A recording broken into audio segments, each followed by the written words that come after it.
try to put all your questions in the Q&A panel, because if it's a Q&A panel, then we know exactly if you already answered the questions, or if you've not answered it, we'll be able to answer it later. Okay. So throughout in this session, if the question just came from Ramya, will the recording? Yeah, we will be recording it, and this is being recorded, yes, and you will get a copy of this recording as well. Okay, I will make it available to everybody. You'll also get a copy of the slides as well from me. So, okay, so let's get going. So agenda is really, how did this whole thing start about? Was about this whole thing honestly just came to my mind only 2 days ago, when one of my neighbors reached out and said, hey, my kid's going to go to mission next year, and he needs to fill out some paperwork, and which classes he's going to take. So can you have Dia talk to him? And I had Dia talk to him, and I was on the call listening to the whole thing, and it hit me that if he's going through so much pain figuring this out, and he was so appreciative, there's so many more kids who are going to be in this boat. And when we went through this process with my older girl, Shreya, who is a sophomore in college now, it was mostly just eeny, meeny, miny, mo. And Shreya herself was pretty smart, and she figured things out. And I didn't get involved much in the whole process. But with Dia, because Shreya was there to guide her, she could do it. So in your case, we are literally becoming like the Shreya was to Dia was. Dia, okay? We'll talk about not only the things you can consider for subjects, but we'll also talk more about the actual the domination strategy. We'll talk about the guidance counseling interactions you should be having, reviewing the 4-year plan with you for Dia and for Shreya and Anisha. We'll go over some of those plans, that what they did and what are the great specific options. Honey, you had Dia, you wanted to speak about something over here. So yeah. So why don't you speak up? Okay, yeah. So first we're gonna speak out, I can't hear you. Let me just see. You can't hear me? Yeah. That's fine. Okay, can you hear me now? Yeah. Okay, so we're gonna be talking about an overview completely of what your 4-year plan should look like, and then after that we'll talk. It's gonna be just for the incoming freshmen, like someone just asked in the chat, living earth or physics, and we'll talk about that later. We have a whole section for that I made earlier. And we'll talk about different course options and what all you should be taking. And we also can talk about that if anybody has questions for sophomores as well. But I assume that that your vice principal for incoming sophomores has already talked to you about that. But for incoming freshmen, I don't know if anybody's talked to you about that. And it's a lot more. It's a lot different and a lot more complicated and just scary. So we just want to focus on that. But if any of the incoming sophomores also have questions about course catalog or any questions in general, we can talk about that as well. Okay, sounds good. Great. So let's share the screen again. Okay. Yeah, so keep sending the questions in, Dia can take the questions. So let's start with the first thing, right? I mean, what do colleges look for? Many of you are just coming into high school, and I'm sure your parents are on your rear asking you to study in the pandemic times. Things are hard, but really, let's put it down, right? I'm a engineer by profession, so really I think of things in a very linear fashion, and this slide really appealed to me, which was, what are the 6 things that a college looks for? Obviously, they want smart kids. Amita Goli is asking. Dia is in the 10th grade right now, so she's going in as a But of course, I have my older daughter who's finished from high school, so we learned a lot from her experiences. So colleges really look for is GPA. 50% of the grade is 50% of their decision-making process is around your GPA. If it's a school like a UC, a public school, or Rice University or UT Austin, public universities, for them it's even 60-70% of their criteria is GPA. So your GPA does matter, but what does not matter is, or what you need to be careful is not try to game the system for your GPA. Don't try to just take simple courses just to maintain a GPA. Try to maintain courses which are, you don't need to take too many hard courses, but take them in a progression. So if you take a particular kind of a course, challenge yourself to something harder in the same thing. So for example, if you take English honors next time. If you take a particular physics, you move to physics C at some point, if STEM is a particular major you're looking to do. So instead of quantity, try to work on quality. But that's really around the GPA. And a lot of this has become very critical now, because now SAT has become optional. And I don't know if SAT is going to stay optional, or it's going to, go away, or become like UCs have become SAT blind, which what that does is it puts a huge impact on these other 4 or 5 areas. GPA being hugely important. Demonstrated interest is basically the ability for you to tell a Stanford or a USC or Harvey Mudd why you think you should come over there. Why do you love that school so much? Why should they take you in? That is demonstrated interest. Other part of demonstrated interest is my major is this and this and this, and your college has the best for this particular major, so I want to come over here. That's demonstrated interest. Your college essays, they do not have to be your transcript. They do not have to be your resume. They typically show an empathetic side of you, a side of you which people haven't seen otherwise, something that you learned along the way, something that happened which is not showing in the resume or in the Common App. Your extracurriculars we've actually done sessions on extracurriculars. Like just 2 weeks ago, we actually did a session on extracurriculars, and I will just put that in the chat for everybody to look at. Where is it gone? There's my chat window gone. Chat. Okay, so I'm going to put that one over here for everybody. This is a YouTube recording, or a 25-minute recording of the extracurricular activities that matter. We did a presentation, and of course, there's the link to the PowerPoint is also available. I'll give it to you guys. But what happens if you don't do a strategic planning around your GPA or your test scores? Everything else suffers. Your demonstrated interest is not quality. Your college essays do not show the quality they should be showing in terms of what you learned along the way of the 4 years. Your extracurriculars definitely don't show up on par, because they're not coherent with the subjects that you've taken. And of course, your rec letters suffer because you just haven't worked on your GPA as much. Okay. So we talk about all 6 of these things. Yes, I will be putting the recording, and you will be getting the recording. We'll talk more about that. Okay. Amita Goli asked, what GPA 4 or 5 matters? Yes, absolutely they matter. So, your unweighted weighted matters. You have your unweighted, which is on 4.0, your weighted is on 5.0, and they both matter. Why weighted matters is because it shows you have pushed yourself. You have not only did you your high school level courses, but you also took college level courses, which is not that they have some kind of a masochistic pleasure or there's some sadistical pleasure they get out of making school kids go through this, but because college is a very serious endeavor. If you look at statistically, many people, like the stats of people dropping out of college is extremely high. And the cost of it to the family or to the individual, the loans that they'll end up taking can be very debilitating. So knowing that, can you go into a college and you will actually come out in 4 years versus 6 years or 7 years is important to the colleges, because they don't want to lose the fee.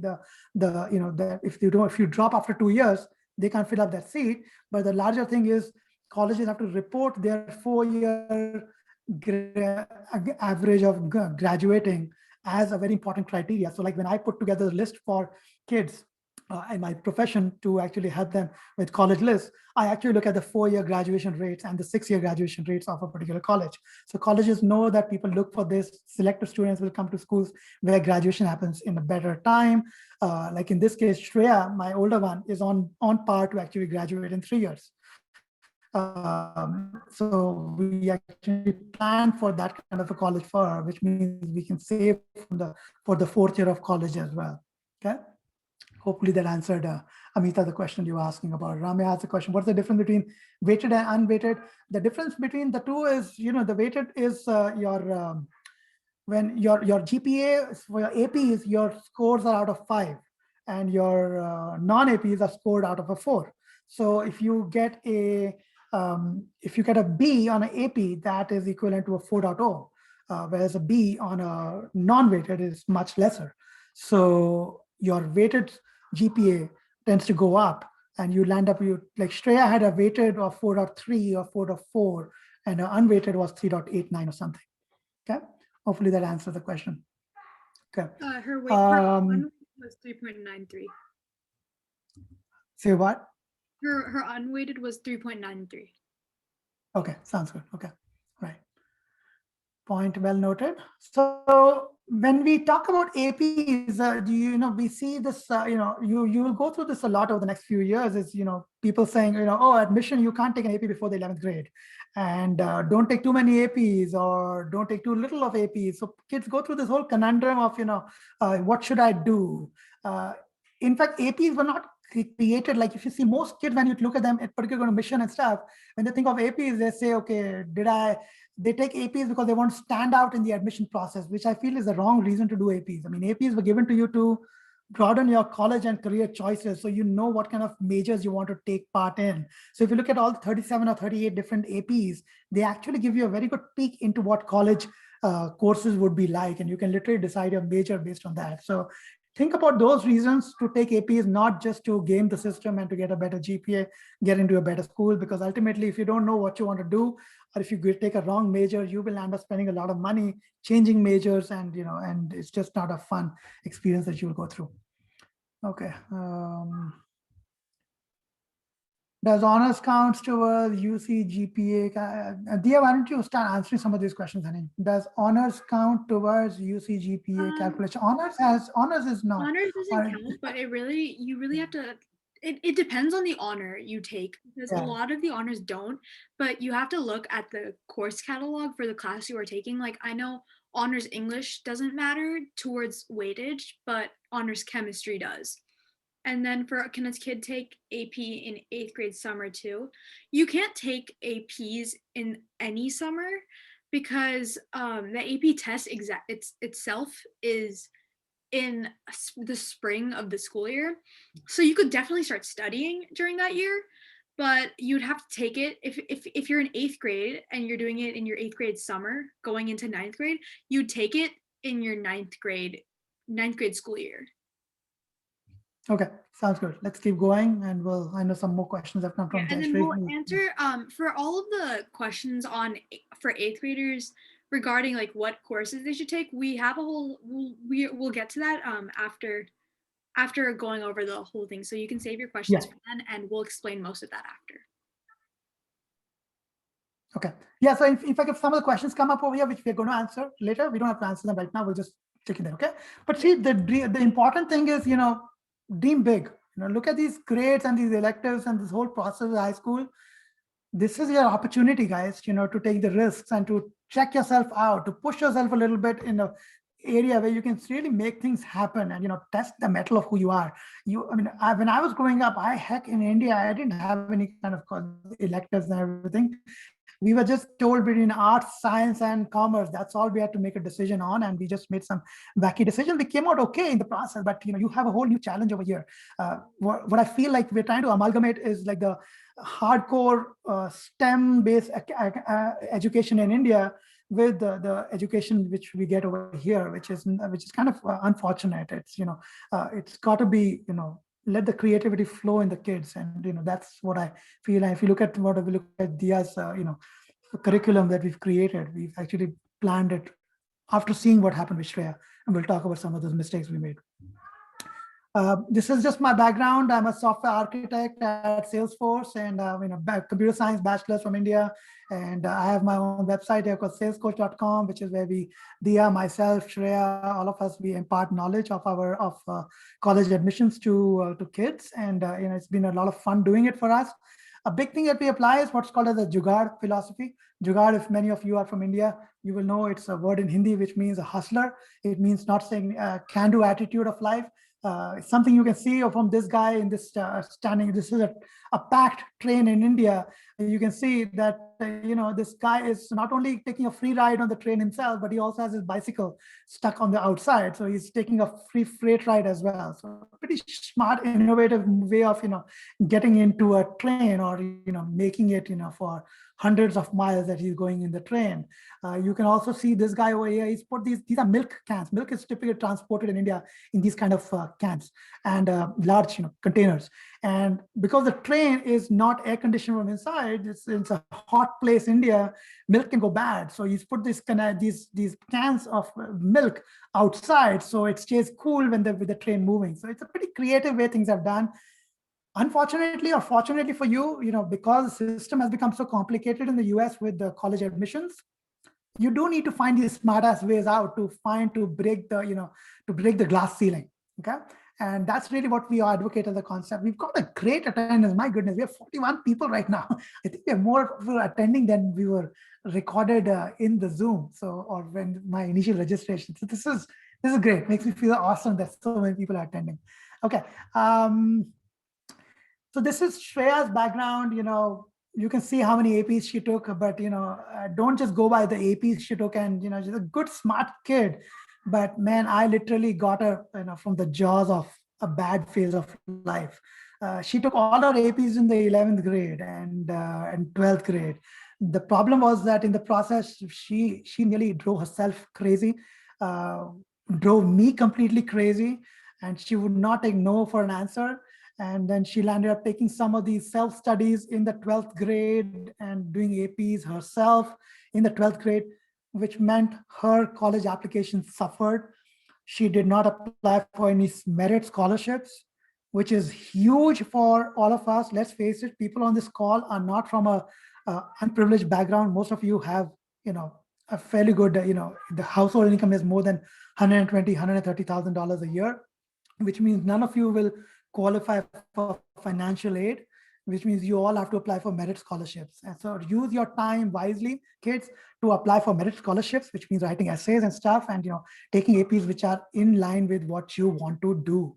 Okay, like for example, when she did this physics 1 over here, this is stupid. Whatever she was never going to do physics.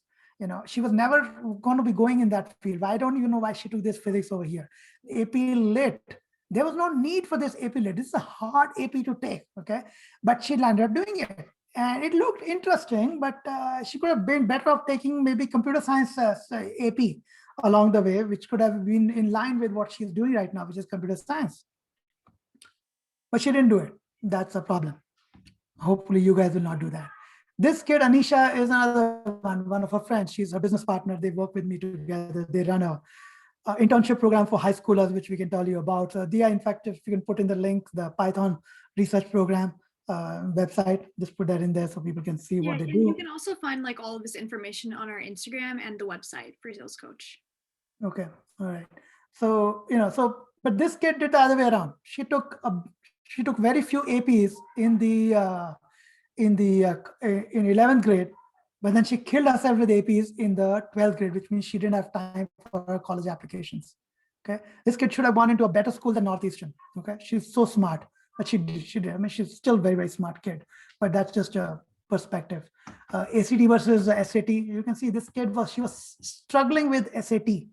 Okay, ACT, she cracked it and got a 34. Okay, so be very careful about these things. Right? You have to be very smart about this kind of planning. I know she took SAT 3 times, couldn't get a very good score, but ACT first attempt 34.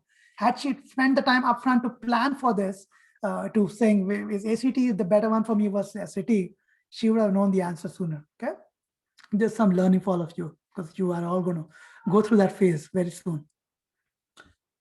Okay, any questions? And lots of questions have come. Can a kid take? You already said that. How much does 3 years worth of language matter? It matters a lot. You should be actually thinking about 4 years of language. We'll talk about that. If you can force your kid, I forced my kid, Shreya, and Dia, I didn't have to. She actually did French 4 on her own. 4 years of language is critical, and we have a slide on that. We'll explain to you why that is important. Monica asked, do you have any recommendation on college prep where kids should join? My thinking has changed a lot over the years. You can go into those places like Elite and all of those places which are run-of-the-mill kind of 20, 30 kids in a classroom. Now this time when I'll do it for Dia, I will go to a website called Visant. Dia, put the link for Visant over here, please. Visant, and I will find good tutors from different parts of the country for 25, 30 bucks an hour and get one-on-one coaching for my daughter. That is far better remote coaching than doing the academies, which are in Shreya, we did that, but not the best call. Oh well, I'm showing something on the page over here. So, so this is the services we offer in addition to this stuff we do for free on the phone. But these are services we offer to kids. We of course have college counseling as a service we offer in Sales Coach. Shreya, myself, we run it. Dia helps her when she can. But really, persuasive writing, which is very different from writing the essays you see kids writing in schools. Whereas, because what you need to write in a college application is persuasive writing. Why me? Why not anybody else? Essay brainstorming, which is the whole process of going through your life experiences, things, what you learned from a particular subject, tickling you and figuring out what are your interesting stories. We go through that entire workshop with kids, who are signed up with us. We put together college list for them, multiple lists for early decision, early action and stuff. We do that multiple times a year.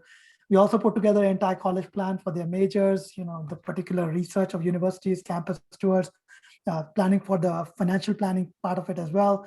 We go into internships. In fact, internships with the link that Dia just put in for the Python program, research program.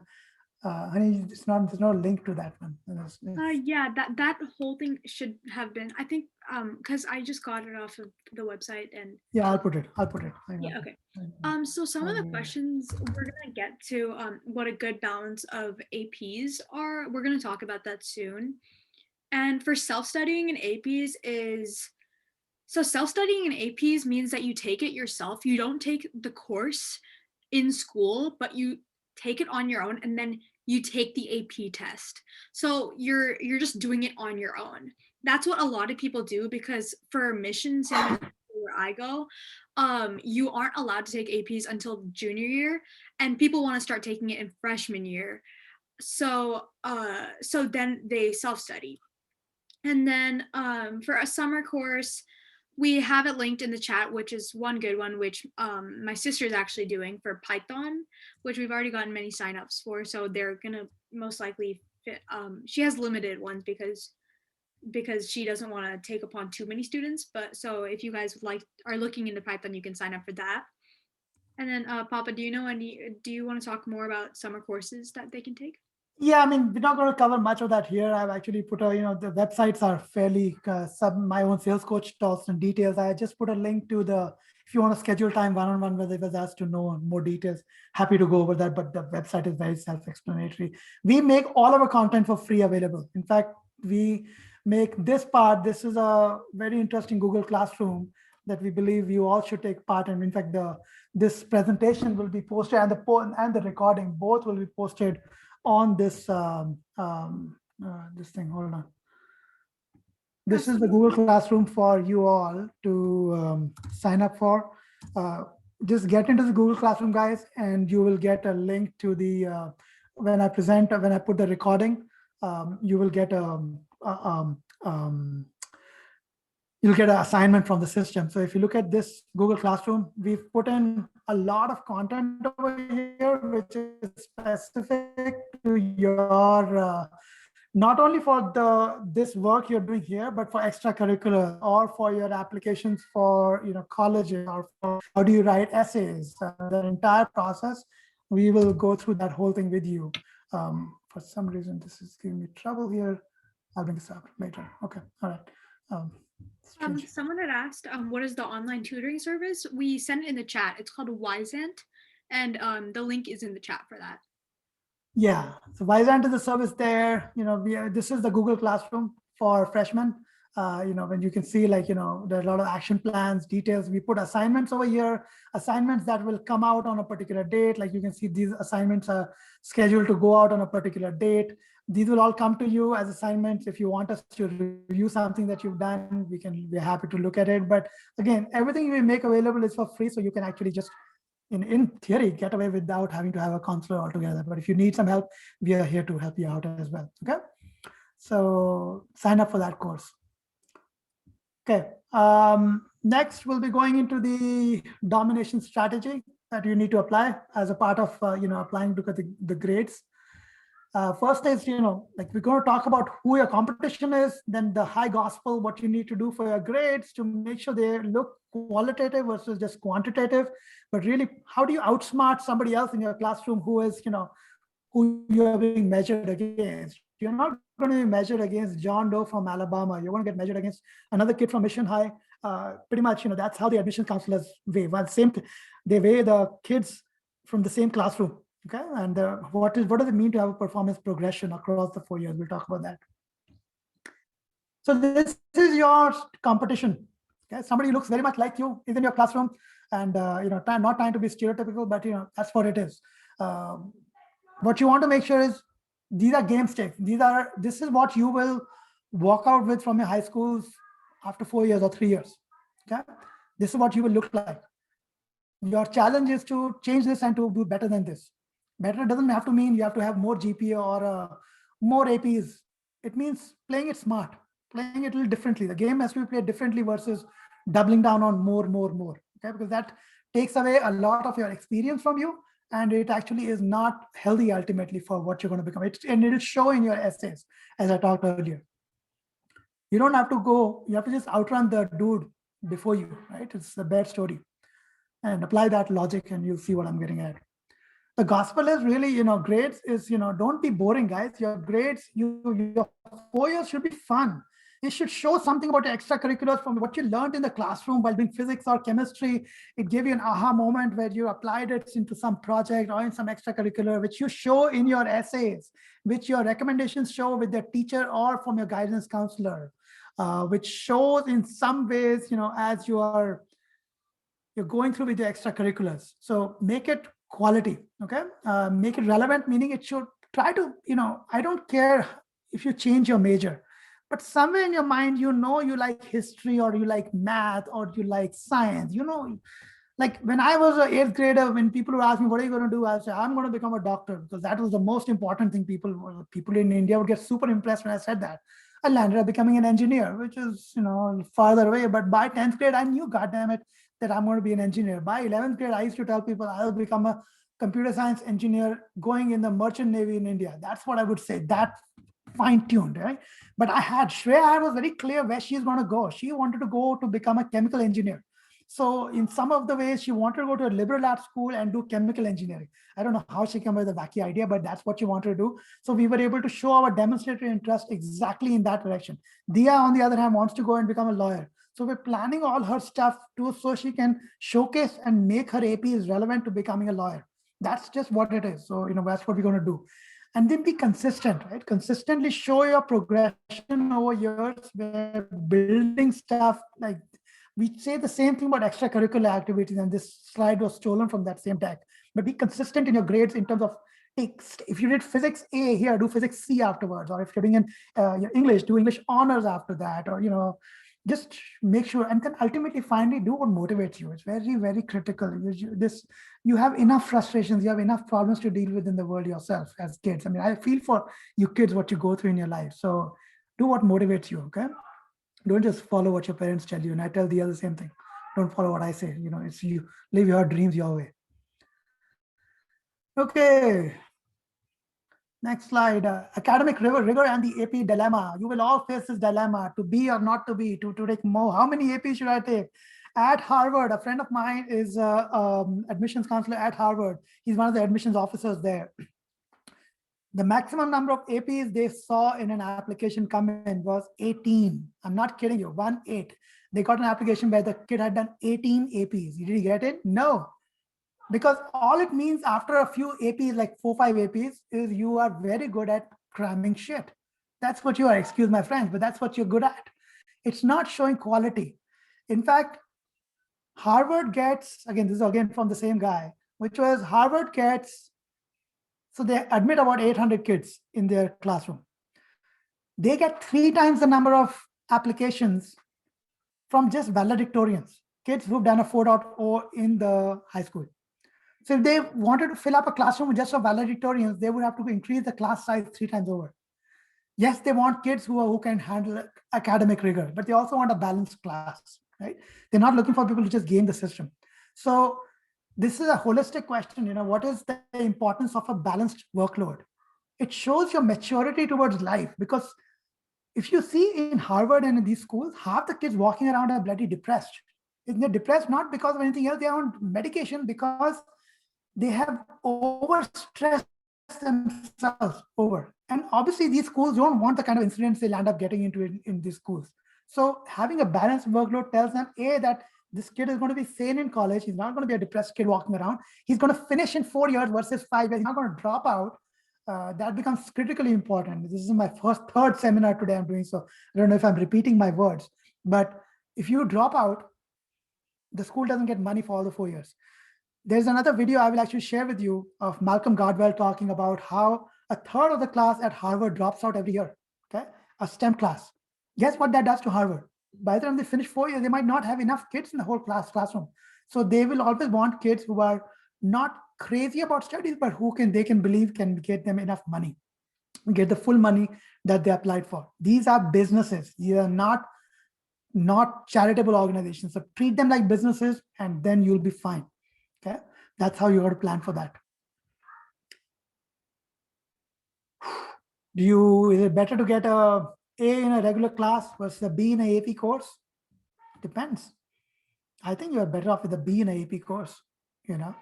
That's gonna be a 4.0. Heck, you could even be a B plus or a B minus. That's better than an AP. But these two are on par, by the way. A regular A in a regular course with an AP, B in an AP is 4. A in a regular course is 4. These two are on par. So technically, you're already okay here. But I would want to say even a B minus, in an AP course is equivalent over here. Depends how you put it together. If I look at your application in a holistic way, I can look at it, tell you, and those are what you want to get the free time with me to, to review some of that stuff. Next slide. This is what a balanced progression would look like. 4 years going in a very balanced way. Okay. Now, obviously, some of your parents are going to cringe at this thing. Start with some easier courses. Freshman year is hard. Dia can probably tell you, right? I mean, freshman course is hard when you come in. You're learning so many new things. Start with, you can only take one honors class, maybe 1 or 2 maximum. Instead of trying to double down on your honors, on your own, self-study for an AP. Okay. The links I've put over here are actually pointing to edX, which is a consortium by MIT and Harvard, where you can actually, under a licensed professor, an actual genuine professor at MIT, take a course under those people. Okay. In most schools, more than 1 honor is allowed, but for Mission, which I know a lot of you are students of, are going to be students of, it's only in freshman year, you're only allowed to take 1 honor class. But even for that, like we'll talk about it later, but a lot of people end up dropping that honor class, which we'll talk about more later. And just like freshman year, you just don't want to take that much on you because it's such a big change. Like last year in my first semester, which was the only semester we had, I finished with like 4 B pluses because the teachers were just so hard. Like they aren't going to be lenient on you because you're coming in from another school, and they don't round. Most of your teachers don't round. Like I could have literally had a 4.0, but I didn't because I had B pluses, because teachers just don't round, and they just don't really care because they think that freshman year is the easiest and you should be getting those grades on your own. So they assign a ridiculous amount of work that just stresses you out even more because you're trying to adjust to a new school, and then at the same time you're getting so much more work. So it's just hard like that. So you just do not want to be taking hard classes, because in the end it's really your GPA that matters rather than taking the hard class. Like you'd rather have an A in like a non-honor class than having like a C in an honor class, because that's what in the end that's what's going to look better. Yeah. Let's see, there are some more questions that are coming over here. So actually, let me first finish this slide and then I'll take some questions. I've put in courses, or like I've actually put in links over here to the edX portion of edX. In fact, if I click on this, it'll actually go to the AP courses that you can take on edX directly. Okay, so look at all these. These are actually from colleges, like AP Microeconomics is by MITx directly. Okay, CS AP Computer Science Principle. This is actually not a very hard course I was talking about. Harvard X is providing this, right? So this is how you could, even if you might self-study and, take this course over here, build some connections with the Harvard guys, right? Some of these are actually free courses as well. Look at this one, AP Physics one by Rice University. This is the top of the line university. Berkeley has some of these for AP Lit, English literature, right? So this is good stuff you can take over here. And Same thing with this, AP online catalog. This is another really interesting website. It's called Open Coursera, but they've actually put all kinds of APs, everything. They have courses for each of these guys. So that's, I found a very interesting one. Okay, but the point is, in the freshman year, many of you are coming in freshman year. Don't just sit on your laurels and just don't wait. Start taking some of these AP courses, right? I mean, maybe you don't even take an honors class, but start building some of your knowledge from these self-paced courses. Heck, if you finish one of these APs and land up taking the AP in freshman year or in sophomore year, become a TA. Reach out to the professor and say, "Hey, I want to be a TA for you. I'll help your kids out, the next batch in." Now think how much that professor is going to love you. And if he's a Harvard professor who you're helping out with, getting him more students and helping him give you a recommendation for Harvard, absolutely, right? This is what the Jugaad strategy is. So look at that. Sophomore year, tone it down a little bit, take one self-study on one of the APs, keep doing the online courses, okay? But junior year, you don't do any self-study, we're done. Hey, homework, this is our honeymoon phase. You do self-study. If you can take it, you can take the exams, and you still have, even if you get a B, you can say, "Hey, I took it in summer, it's in my freshman year," right? But junior year, don't take more than 3 APs. This is a mistake Shreya made. She took 5 APs, 6 APs. This is the year for the hardest push, but have it ready, right? Literally sleep enough, eat well. This is your year to really build who you are. But only say 3 APs. And senior year, take only 2 APs maximum, because you have to do applications, college applications. You have to do merit applications, senior scholarship applications. What you want to avoid is senioritis. Dia, do you know what senioritis is? Yeah, and also people say that like junior year is the hardest, but what I've heard is that like that's a complete lie, because what's hardest is your first semester senior year, because you're gonna have all of the stuff from junior year, like if not a little bit easier because you'll be taking less, but you're also gonna be having college apps and that stress. So you just don't want to be putting it over and giving your all junior year and then burning yourself out and all. And also for junior year, like I know a lot of other high schools offer different APs. So you could, like how my dad was saying, you shouldn't self-study. You shouldn't self-study if that class is offered for you in school, because colleges tend to look, and one of the questions was that like that they don't count self-studied APs. It definitely looks better to take the AP in school, but then again, they're going to be looking at what classes are offered to you and what you self-studied. So if you're like taking AP Psych, if there's AP Psych in your school and then you end up self-studying it, colleges are definitely going to look less at that, but they're still going to look at it because you've taken an AP test on it. And then other questions about is double Excel recommended math, we will get to all of that soon. That's at the very end. We have a whole section for that, as we said before. Okay, all right. So I talked about the low-hanging fruit, right? Easy APs. There's somebody on this call who's actually on the panel who I've been telling to take computer science A or CS principles. Even she won't take it. But the reason she won't take it is because she doesn't want to do programming. Good thing of these 2 APs is CSA and CS principles do not require programming. So it's such basic stuff. I mean, I look at the course material, I could do it in my sleep. Okay, and if I could do it in my sleep, Shreya, Dia could do it waking in like 2 hours of study. So maybe in front of these people, I'll say, Dia, please take these 2. This will help you a lot, honey. Okay, plan for this. Okay.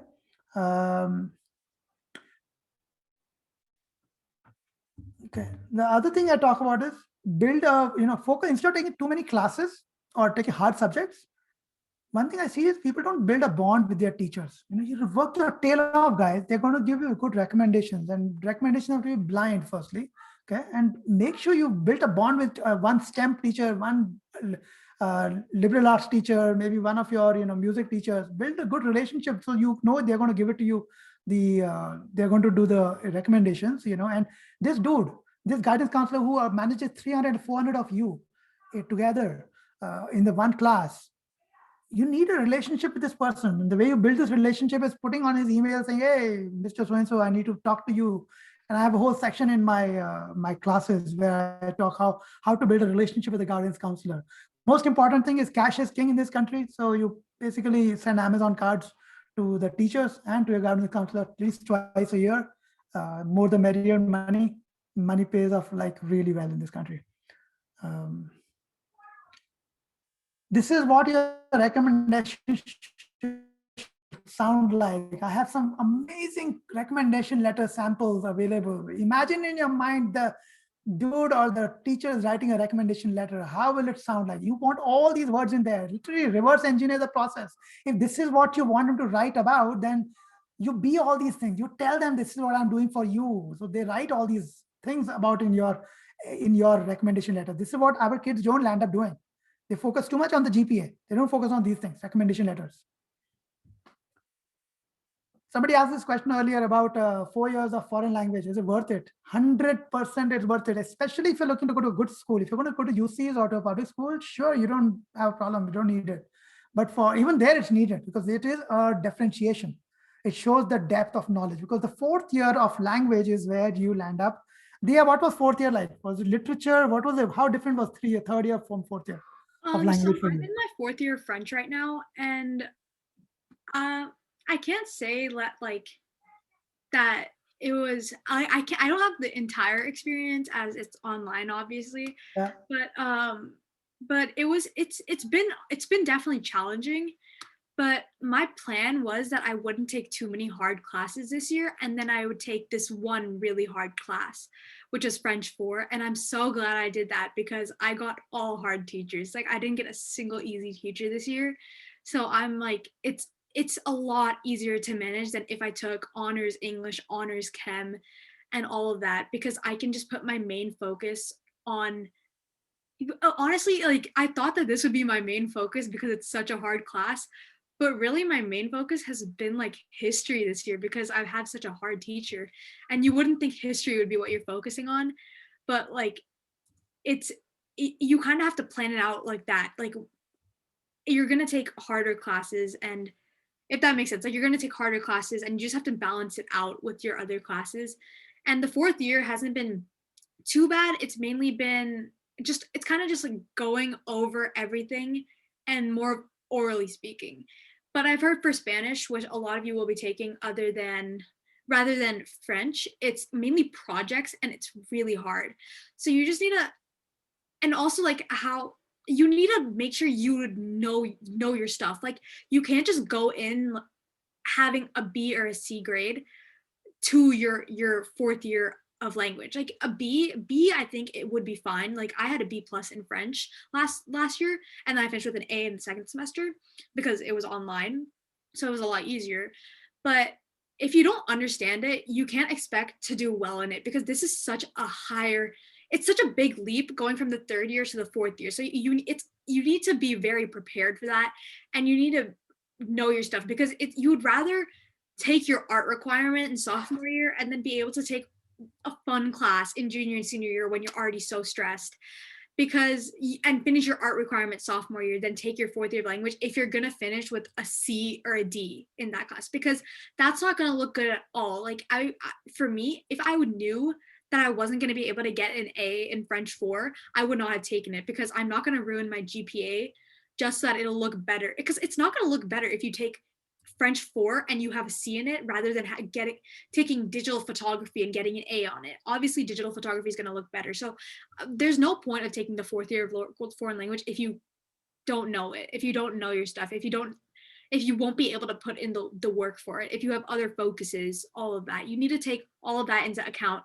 before taking your 4th year of language. But if you can, you definitely should take it. Like without a doubt, you should take it because it looks so good. And also, most people stop at the 3rd year because they don't think it matters that much because UCs and a lot of other colleges only recommend 2 years. But if you and another person have the same GPA and they only took 2 years of language, but you took, or no, they only took 3 years of language, but you took 4 or even the AP of that, who are they going to take? They'd obviously take the person with the 4th or the 5th year of language. So you have to just look at it at all aspects. Yeah. Thanks, And then can you do Spanish outside of MSJHS in summer? So I've actually heard different things about this. In the beginning of freshman year, something had gotten messed up with my courses, and they gave me choir instead of French 4 or instead of French 3 in the beginning of freshman year. And then I wanted to take French outside of school if I wasn't able to take it in school. Thankfully, I was able to take it in school, but I went to my counselor about it and he said that I wouldn't be able to get credit for it. But then one of my other friends took Spanish outside of school. But I'm not sure if you'd be able to take it in summer. I don't really know. That's definitely something you'd have to talk to your counselor or vice principal about. And then would you recommend us going all the way to AP in Spanish? I think if you can do it, if you think that you can do it, if you're good in Spanish, then you should definitely do it. And AP courses are being, so AP courses are definitely counted. If you take the AP exam, you can actually choose. I'm not sure if this, I'm not 100% sure about this because I hear different things all the time about this. If it's counted by college, it's definitely counted because you can send your, you have to, if you take the test, you can send your score in. I'm not sure if it's mandatory to send the score in or if you can pick and choose which APs you send the scores into. But for Shreya, what she did was she took all the APs she took, she got 4s or 5s on it. She just sent them all. So we don't have any experience in that. Like if you can pick and choose, but I've heard from many people that you can, but then at the same time I've heard that you can't. So you definitely have to ask your they'll go over this your high school counselor and you should definitely ask them these kind of things. And then how can a kid take an AP in 9th grade? Self-studying, like we were saying before. You'd sign up for the AP exam, you'd study for it on your own, and then you'd take it later on. Okay, all right. I'm just going to read some of the questions here. UC does not require or read letter or recommendation at the time of the application. A campus may ask for them later as part of supplemental review. So be sure to check your email. Okay, I did not know that, but recommendation is a critical part. You're not going to get in without a recommendation, period. So anybody who thinks that the recommendation is not a very important part of it, that might be a problem. Given the high restriction on seats available for self-study, AP, MS, what are the options for sophomores? If there are options to take them outside, how do you find those? I'll answer this part first. The whole MSJ Google group is just filled with people talking all this stuff all around. The bottom line is you can take it outside in a different school. And, and now I know this year, they even let the APs online. So maybe next year they'll allow the same thing. But it's there, you can do it. There is a way to do it outside. Will the self-study APs be taken and go into transcript? Yeah, of course. Yeah, I mean, they all go into the, yeah. I mean, yeah. If you self-study for an AP, but as long as you take it in a school, it will go on your transcript. If you take it in school, it'll definitely go on your transcript. Yeah. Like I said before, you can. So if you self-study, for you self-studied for it, but you self-studied and then you go to maybe an Oakland school to give it. Right? Because that's the school you got. Yeah. That's shown in your transcript. Yeah. But you can pick, no. You can pick and choose. Or that's what I was saying. We're not very sure about that because multiple people have said different things about that. So we aren't sure. There isn't actually. We'll come back to you guys to answer. How can a kid take AP in 9th grade? We will talk about the whole self-study thing. Well, I already answered a lot of these. You're done? Okay, fine. Yeah. And then one more in the chat. Can if you guys could send it into the Q&A section, that would be a lot better. But if you take Hindi classes outside, the best way would definitely be to fill your art requirement. And if you've already filled it and you can't take any APs, if you're in freshman or sophomore year, then just take a fun class. Like there's no point of just filling your schedule up with something you don't want to take. Like if you can't even take an AP, or if you're already done with your art requirement, just do a fun. We're running really behind on time right now. I just realized you still have a whole section to go over. Okay, so this is Shreya's high school load. You can see over here, we want to screenshot it. This is something which I would never recommend anybody to do. Look at her 11th grade, which is where you guys are all going. She had like 6 of these stupid APs, okay? And she nearly died. And when I'm saying died means she literally died doing this, okay? And so one of the big reasons I'm doing this session today is to see what she did and do not do what she did, okay? Reduce this load. Do not make it something like this. This is not an honor competition that, oh, I got 4 APs, you got 6 APs. I'm better than you. No. This is a mess. Okay. Even she didn't even learn a lesson in the 12th grade. Even in 12th, she went crazy, which bottom line is she got completely pooped out. She still hasn't recovered from it. Just high school was such a stressful time for her. And it's very unfortunate, but that's just what it is. That's her load. I'll send you guys these slides later so you can see this thing. This is Anisha's load, where she went easy on her grades in the 11th, but then she went crazy in the 12th. She was like, oh, I didn't challenge myself enough in the 11th, so I'm going to go crazy in the 12th. And net of it is she could not spend enough time on her applications. She could have gone into even a better school than where she got into. Okay. This is Dia's load. This is what we have for her right now. You can see it's not very, it is. She's still pushing herself. She's doing AP Psych, AP Environment Science. These are not very hard APs to do. In junior, I'm planning on self-studying AP Gov because Mission doesn't offer it. So net of it is she'll get about 3 APs at the end of 11. She'll have a couple of APs here. So she'll have 5 or 6 APs herself as well.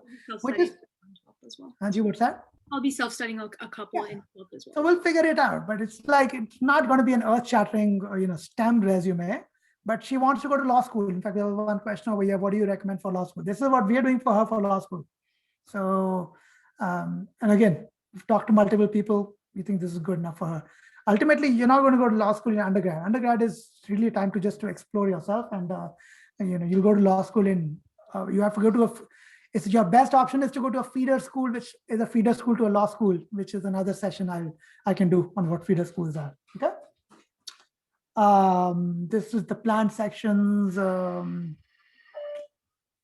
a question about what can we do for boosting GPAs. Yeah, this is boosting GPAs is so you can do summer school for that. There's there are ways to do it. I have a whole document on. Well, no, for boosting your GPA, you can't, if you get a C in a class, you can't change that. Like that's on your transcript, but you just have to work harder, like in general for your next years, and just make sure you get higher grades and you don't repeat those same mistakes you repeated, because that one grade is already going to lower your GPA a decent amount. So you want to make sure you don't repeat that again.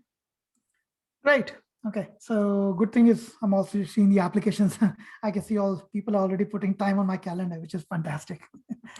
This is good. This has been a good session. I really like it. People are also involved in these discussions. It's a good stuff. Yes, Annie. I think we can skip this for now because a lot of them already know from their high school counselors, and because we're freshmen or incoming sophomores, you guys can feel free to leave because this will just be. Feel free to leave. Feel free to stay. Anything, because we're just gonna go on to just getting into your freshman year and the courses you should take, because we've seen so many questions about living earth or physics, whatever. But let's start off by saying that you're going to hear that your freshman year just doesn't matter, but it matters. Colleges still look on it. While they don't focus on it that much, they still look at it. And this is your foundation. If you get failing grades in 8th grade, you're not going to get A's in your freshman year. You're gonna have to work up to that. You still need to know the stuff. So you still need to be trying all your years, because that is your foundation and you can't like miss out on that. And then in the next slide, we're gonna talk about the main decisions in your process. Papa, can you go to the next slide? So the main decisions are okay. English honors or non-honors, living earth or physics, enrolling into marching band or not, which elective you should take, and then finally, I've seen this question a lot too, double accelerated or single accelerated. So for English honors and English non-honors, a lot of people, I didn't take it because I had heard so much different things.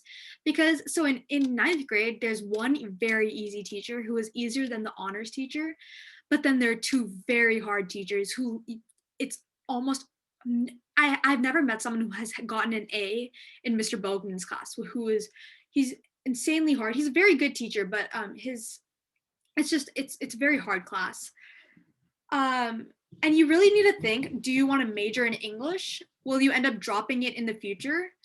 Because something I want to share is that a lot of people said things to me for taking non-honors English in freshman year, but then they were the ones dropping in English honors for English non-honors in their sophomore year, which I just found funny because they told me I should be taking it, but then they ended up dropping it because they realized it wasn't worth it because they weren't going to major in English and they don't even enjoy that class. And you also need to ask yourself, are you going to get a good are you good at essay writing, and do you enjoy reading? Because those are so critical in those classes. And if you get a hard teacher, will you have the time and energy to keep up with it, and those kind of things. So if you are good at essay writing, if you have the time for it, 100% you should take English honors. And if you don't like it, there's nothing wrong with dropping it, because that's not going to look bad. That just shows that you're managing your time well. You are able to take care of yourself. So that there's nothing wrong with that. Just plan it well. Next, living earth or physics. So we recommend that everybody takes living earth, unless you really are not good at science, because I know a lot of people are just, science is just not their thing, and they just don't get good grades in it, which is nothing wrong. Oh, sorry, someone had asked, should we leave if we're an incoming sophomore? You can leave or you can stay. It doesn't really matter, but this is not really going to affect you guys. And can you drop English honors mid-year? So in Mission, it's really hard to drop English honors because we are low financially, or we don't really have much money school. So most people aren't able to drop it. And then if you get a bad grade, and also there's a whole thing about, I don't know if this only applies to double accelerator, but if you plan to drop it in the middle of the year, it counts as a failed class. So just, if you're not going to be able to handle it, don't take it. That's like the bottom line. Living earth or physics. So what I was saying was why we recommend people to take living earth. Living earth is biology, and physics is, I don't know what it is, but it literally, for our year, it wasn't even there because everybody took living earth, because physics actually puts you a year behind. It's not like living earth is putting you a year ahead. Physics is putting you a year behind. And if you take living earth, you have to take living earth, chem, and then if you don't even want to like go into science or anything, you don't have to take a science after that, but it's recommended to take a science after that, but it's not mandatory. If you take physics, you have to take physics, living earth, chem, which takes away one of your electives, which you could be using to an AP, and you could be using to your art requirement, a fun class, any of that. So it's definitely recommended to take living earth, but if you take physics, there's nothing wrong with it. It just will put you behind a year. Enrolling into marching band or not, there's a lot that you have to look at. Marching band, it's half a semester, it's a full semester of after school, and it really interferes in sports. So if your child is going to, or you are going to do sports in your upcoming year, it's so hard to manage marching band and sports, because you'd have to miss usually one day of marching band, which is two to three times a week. You'd usually have to miss 2 to 3 classes, or 1 to 2 classes of marching band to do your sport. And a lot of times for some sports like cross country, even missing 3, if you miss 3 practices in the whole season, you get kicked off the team. So I don't see a point in that. And also the teacher is insanely hard. Like if you, I've heard for her, it's very hard to get an A in her class. One of my friends, he actually had 5 or 6 A's, because it's 7 classes with marching band, because it's because you have to take band along with it. So he had 6 A's. He had A's in all of his classes, and then he had a B in marching band. So that just messed up his GPA. So it's just, you have to look at that. And then which elective, we've already talked about language, and you have to take 1 year of art requirements. So if you, like how people were saying, some of you guys were saying how you have already taken it outside or anything, you should just finish off your art requirement if you can. But if you want to just take a fun class, like that's fine too. That doesn't really matter. Now, double accelerated or single accelerated, this is a very, very well-known question. I would highly, highly recommend you take single accelerated, or obviously non-accelerated. So I'm not in accelerated, which I'm so glad I'm not in, because single accelerated, it's still manageable, because from 7th grade, it's like 7th grade, you're on a path. So there's no like going behind. Double accelerated, you're putting 2 years of math into 1. So it's sped through, super sped through, because you're having to finish 2 textbooks in 1 year, which you already can tell by that, that's such a bad idea. And it's just such a hard class, but people want to get ahead, so that's why they offer it. And many of my friends wanted to drop it mid-year, but the counselor said that like they would fail that class. That it would show up on their transcript like they failed that class. So that's why they didn't drop it. And it's just a bunch of unnecessary pressure, and just so it's just really hard. But if you are really good in math and you have the time for it, 100% take it. But it's just not recommended for your mental health, for your GPA, and whatsoever. So we would definitely not recommend that unless you are really good at math. And then your kid is in orchestra and he likes it and he chose that. Well, it's hard to get an A in that class. It's the same teacher, but if he likes it and he knows he can do well in it, I think, or he likes it. If he likes it, then I think it should be fine. And then if you're in marching band, you should not you could drop out of it and then only have to take 1 year of.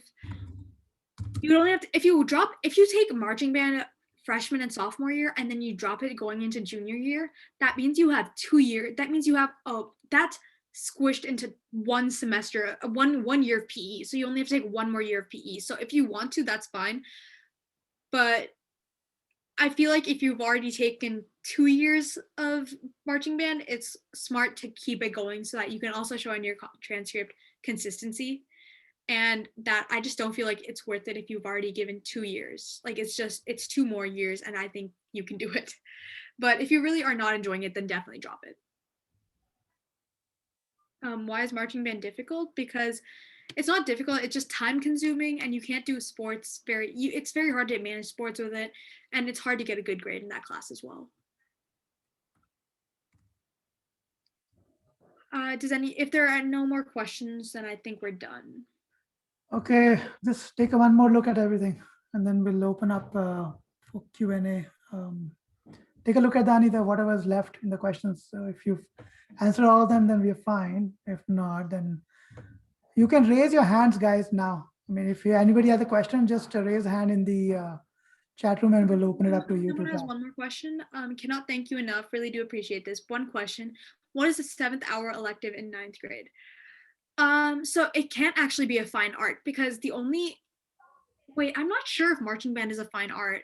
I actually don't know that one. You would definitely have to check with your college counselor, or not your college counselor, your counselor in school or the vice principal. But I don't know. I don't think it's a fine art because I know that most people end up taking their art in junior, senior, but I don't know. I don't think that is one. But 7th hour elective would either be choir or which choir does not count. My sister made the mistake of taking it. Well, she loved that class, so she took it freshman, sophomore, and junior year, and then she found out that none of those counted towards her fine art. So she had to take another class of it in senior year. And then can a student take PE and drama? And drama, I don't think Mission does not have a drama program in grade 12, but they can take PE. They can definitely drop it for another math class in sophomore year or whatever choice they go on to.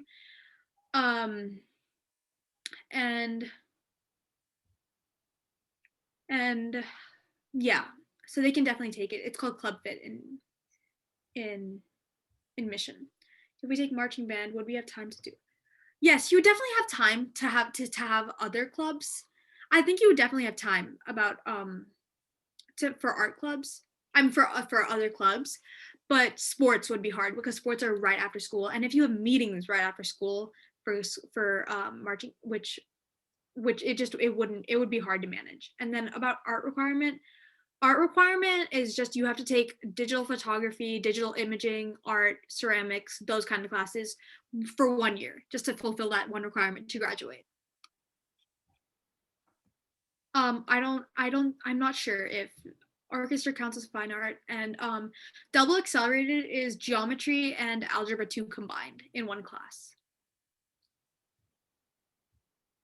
And also if you would like, if you're not in accelerated and then you want to go into accelerated in your sophomore year, you can drop PE or you can just take it as your elective. You can take both geometry and algebra 2 trig, which is a really good option, but it can be hard. I think double accelerated is specific to Fremont. Sports as an extracurricular, sports look really good, especially if you're 4 years. Like I was on varsity soccer in my freshman year, and then I would have been this year. It definitely is looked at because it shows that you had more of a life other than just school and studying. It just shows character. So definitely sports. They're not as important, but you should be doing extracurriculars. Like there was a whole webinar that my dad did, and we put that in the chat, so you can just look at that for I that. think one of the things in the extracurricular is to explain that, like for example, Dia not only has taken part in soccer herself, but she's also been she's gone through goalkeeper practice. She's also a referee. She's planning to do that work as well. She also coaches young little kids on soccer. So that's, you want to build your profile end to end with showing not only did you do what you did, but for community, what else did you do? Right. Yeah. That's the important thing, Arun. So to remember that. A question for marching band. You've only done 1 year and you don't enjoy it. That's really up to you. I know that if you drop it, then you only have to right now you only have to take 2 more years of PE, which I think would definitely be better than taking 3 more years of something that you're not enjoying at all. But if you think that you can do it, then you should definitely continue it. But if you're really just not enjoying it, I feel like PE for 2 years would not be a bad choice. Because I know people have definitely done that. So it's really up to you what will make you happy, what will satisfy you. And I think you should definitely look into that. Okay, I think you have to go and do some of your own homework now. So we'll just open it up for another, maybe one or two more questions. We don't see any more questions. The still are 32 people waiting. It is awesome. This has been a great. I mean, I just oh, there are more questions. Okay, so No, that no, means, I already answered. okay, so okay, guys, I think we've got all the questions answered. Just join the, like I said, the Google Classroom, and that's where we'll post the recording. Yeah, and And you can find more information about Sales Coach and all on our Instagram, Sales Coach College Admissions. And if you would like to message me, if you would like to talk to my dad about anything, you can message him on the Sales Coach. All of his everything is on there, and my Instagram is just my name. You guys can message me there, or like your children can message me there, and I'll be free to open to answer any of your questions. thanks for doing it, honey. Yeah, of course. Good stuff. Bye, guys.